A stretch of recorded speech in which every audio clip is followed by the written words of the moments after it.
এই মুহূৰ্তত আপোনালোকক দিব ওলাইছোঁ এটা বিগ ব্ৰেকিং নিউজ।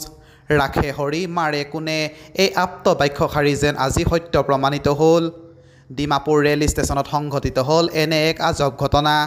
নামনিমোৱা জনশতাব্দী ৰেলৰ তলৰ পৰা কথমপি প্ৰাণ ৰক্ষা পৰিল এজন যুৱকৰ। উদ্ধাৰকাৰী দলে জীৱন্তে উদ্ধাৰ কৰিলে এজন যুৱকক। প্ৰাপ্ত খবৰ অনুসৰি ডিমাপুৰ ৰেল ষ্টেচনত নামনিমোৱা জনশতাব্দী ৰেলখন প্ৰৱেশ কৰাৰ লগে লগে এই ঘটনা সংঘটিত হয়। অৱশ্যে কেনেদৰে কি পৰিস্থিতিত ৰেলৰ ট্ৰেকত যুৱকজন সোমাল সেই কথা জানিব পৰা হোৱা নাই।